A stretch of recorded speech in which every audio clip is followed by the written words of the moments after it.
En el video de hoy vamos a ver cómo es el comportamiento frente a una misma situación de las tres pruebas con las que estuvimos trabajando hasta el momento, que serían la prueba bayesiana, que utiliza la distribución beta para comparar dos proporciones, y las pruebas clásicas que vimos, que son chi cuadrado y la prueba exacta de Fisher.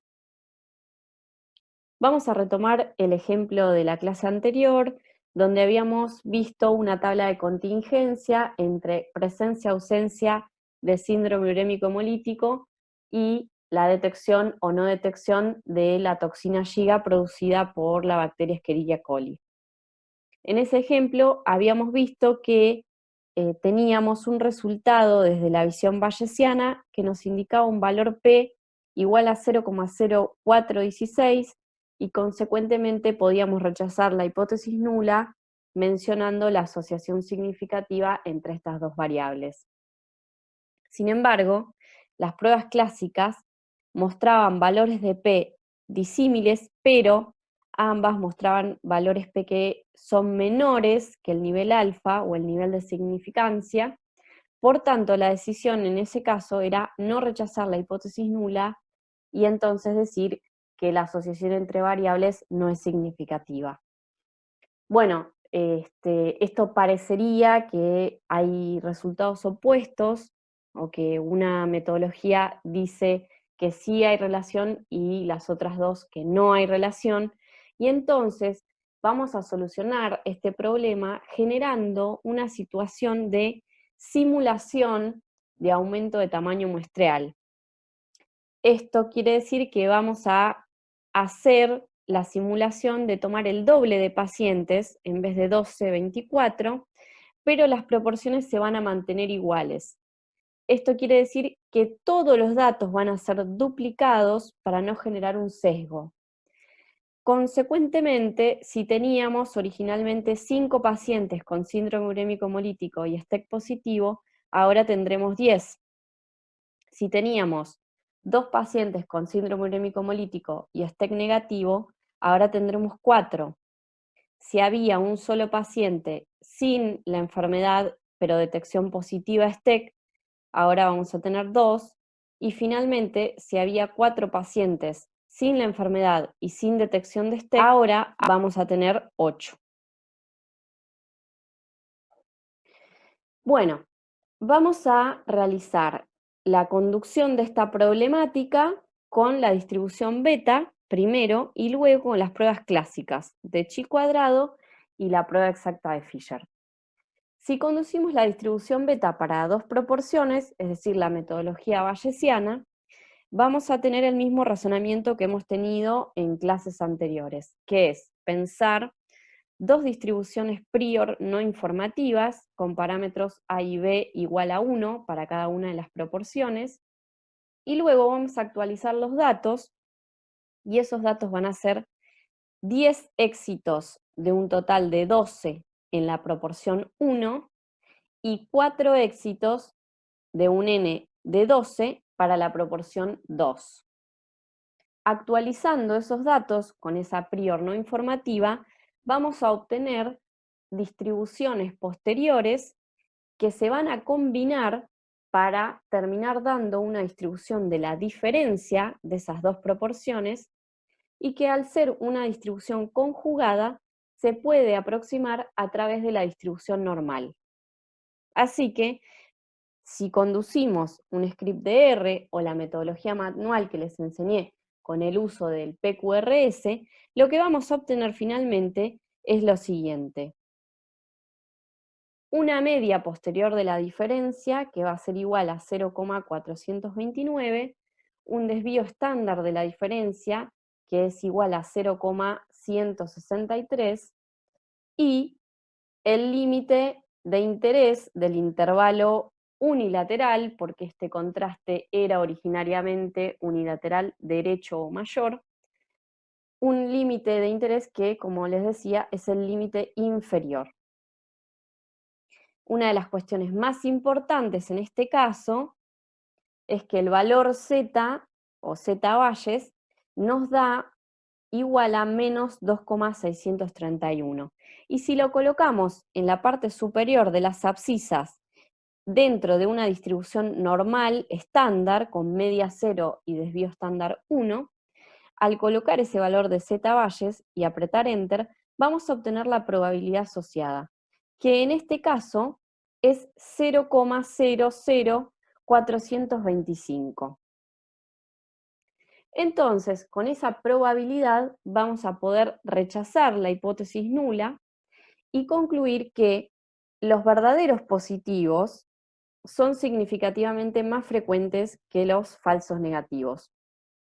O lo que es lo mismo, que la proporción de individuos enfermos y con STEC positivo es significativamente mayor que la proporción de individuos que están enfermos pero que no han tenido una detección o no han dado positivo a STEC. Finalmente, también podemos plantear que la asociación entre la presencia del síndrome y la detección de STEC es significativa. Ahora vamos a pasar al mundo clásico. Como habían visto ya en el video anterior y en la parte práctica, podemos utilizar la prueba de chi cuadrado o la prueba exacta de Fisher. Lo general que quiero remarcar es que vamos a tener una variable o un vector, un objeto, un vector, al que denominaremos como observados, que no es más que una matriz con los 4 datos de valores observados de la tabla de contingencia, y luego sobre ese vector vamos a aplicar el test de chi cuadrado. En el caso de la prueba exacta de Fisher se utiliza la misma matriz de datos observados y luego se aplica el comando que implica el test de Fisher para los observados, es decir, para ese vector denominado observados, con una hipótesis alternativa que menciona mayor, la situación mayor, porque, como les ya dije hace un momento, el contraste de hipótesis era unilateral mayor o derecho. En este caso, también se puede elegir menor, si fuese un caso contrario, o a 2 colas, cambiando esta indicación.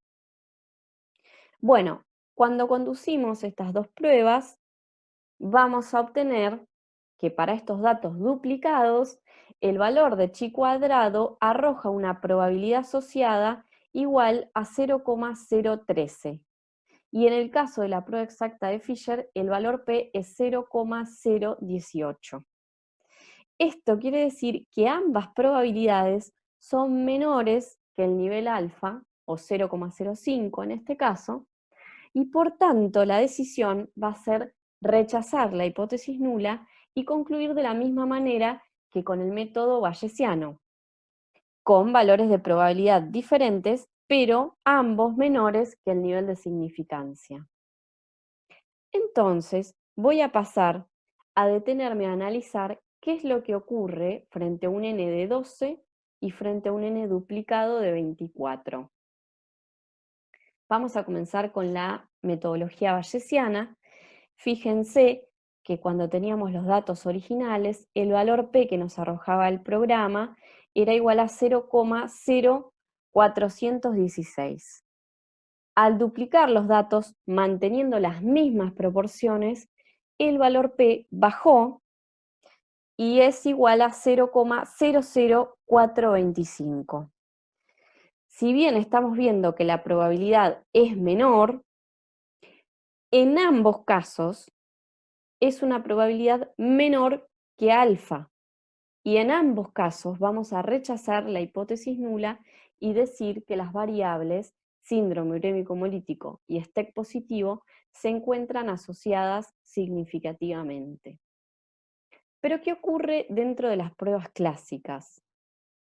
Para el caso del chi cuadrado, fíjense que estábamos en presencia de una probabilidad igual a 0,2416, por tanto, esta probabilidad no permite rechazar la hipótesis nula, y cuando el tamaño muestreal fue duplicado, la probabilidad fue igual a 0,013.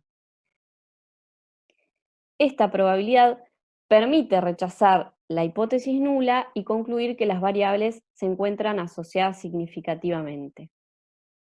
Y para el caso de la prueba exacta de Fisher, tenemos una situación donde inicialmente el valor P era igual a 0,1212, es decir, no rechazamos la hipótesis nula, y cuando el n se duplicó, la probabilidad fue igual a 0,018, rechazando la hipótesis nula y concluyendo que las variables se encuentran asociadas de manera significativa. ¿Esto qué quiere decir? Que los métodos clásicos con el n de 12 no podían rechazar la hipótesis nula. Y cuando el n se duplicó, manteniendo las mismas proporciones, se logró rechazar la hipótesis nula y mencionar que las variables se encuentran asociadas. Ahora, quiero mostrarles qué es lo que ocurre en el caso del tamaño muestreal más bajo, o quiero hacer hincapié en que la prueba bayesiana es la prueba que arroja la probabilidad más baja, pero dentro del mundo clásico es la prueba exacta de Fisher la que arroja una probabilidad menor en relación al chi cuadrado. Y esto ocurre porque la prueba de chi cuadrado, cuando el n es muy bajo, está penalizada a través de sus frecuencias esperadas con la corrección de continuidad o corrección de shades. Ahora, cuando pasamos a la situación de la derecha, cuando el tamaño muestreal es de 24, es decir, que está duplicado, ocurre que encontramos un valor de P que es decreciente desde la prueba exacta de Fisher hacia la prueba bayesiana. Es decir, que acá, en esta situación, el chi cuadrado estaría funcionando un poquito mejor en el sentido probabilístico que la prueba exacta de Fisher. Pero si tuviesen que elegir por una cuestión de cuál es la prueba que arroja menores valores de P, fíjense que irían desde la prueba exacta de Fisher, pasando por el chi cuadrado y finalmente a la prueba bayesiana que utiliza la distribución beta. Entonces, podemos concluir en relación a la simulación de aumento de tamaño muestreal que existe una limitación en los métodos clásicos o frecuentistas cuando se trabaja con un n bajo. Y además se observa que el método bayesiano necesitó la mitad de pacientes para llegar a la misma conclusión que los métodos clásicos, que necesitaron justamente el doble. Ahora, me quiero centrar en otra temática importante, que es que uno debe publicar con los datos originales, que en este caso eran 12. Y en este contexto, la asociación entre el desarrollo de síndrome urémico hemolítico y la detección de Escherichia coli, que produce toxina Shiga, fue significativa únicamente desde la visión bayesiana, con el valor P de 0,0416. Ahora, siempre se publica con los datos originales, porque la simulación de aumento de n es solo para conocer si existe una limitación en el tamaño muestreal y tomar la decisión de seguir muestreando o no. Eso dentro de lo que es el mundo clásico frecuentista. O tomar la decisión de elegir otro método que es más sensible, que es el que acabamos de ver, que es el método bayesiano. Pero lo que quiero hacerles hincapié una y otra vez es que nunca, pero nunca se debe publicar inventando muestras. La simulación de tamaño muestreal es una herramienta para entender qué es lo que está ocurriendo, pero no se debe publicar simulando, no se debe publicar haciendo pseudoréplicas, no se deben inventar datos. Después de haberles dado este mensaje que parece un poco fuerte, pero en realidad es que quiero transmitirlo con vehemencia, porque es importante aprender a trabajar de una manera clara y concisa y que represente lo más fidedignamente posible a la realidad de nuestros datos, es que quiero finalizar este video mencionándoles que el mundo bayesiano nos presenta, frente a las mismas situaciones analizadas que con metodologías clásicas, menores valores de P. Y esto indica que son métodos más sensibles en relación a los frecuentistas. Y que son más sensibles implica que permiten detectar diferencias significativas, si es que las hay, con menores tamaños muestreales. Y el poder trabajar con menos muestras va a determinar dos cuestiones principales. Una es la reducción de los tiempos y otra es la reducción de costos. Y estas son las dos situaciones por las cuales mucha gente, si no ha migrado ya, empieza a migrar desde los métodos clásicos hacia los bayesianos, porque son dos cuestiones muy importantes. El poder destinar tiempo a otras preguntas o reducir los costos para seguir investigando sobre esa temática u otras temáticas. Así que con estas cuestiones me despido hasta un próximo video.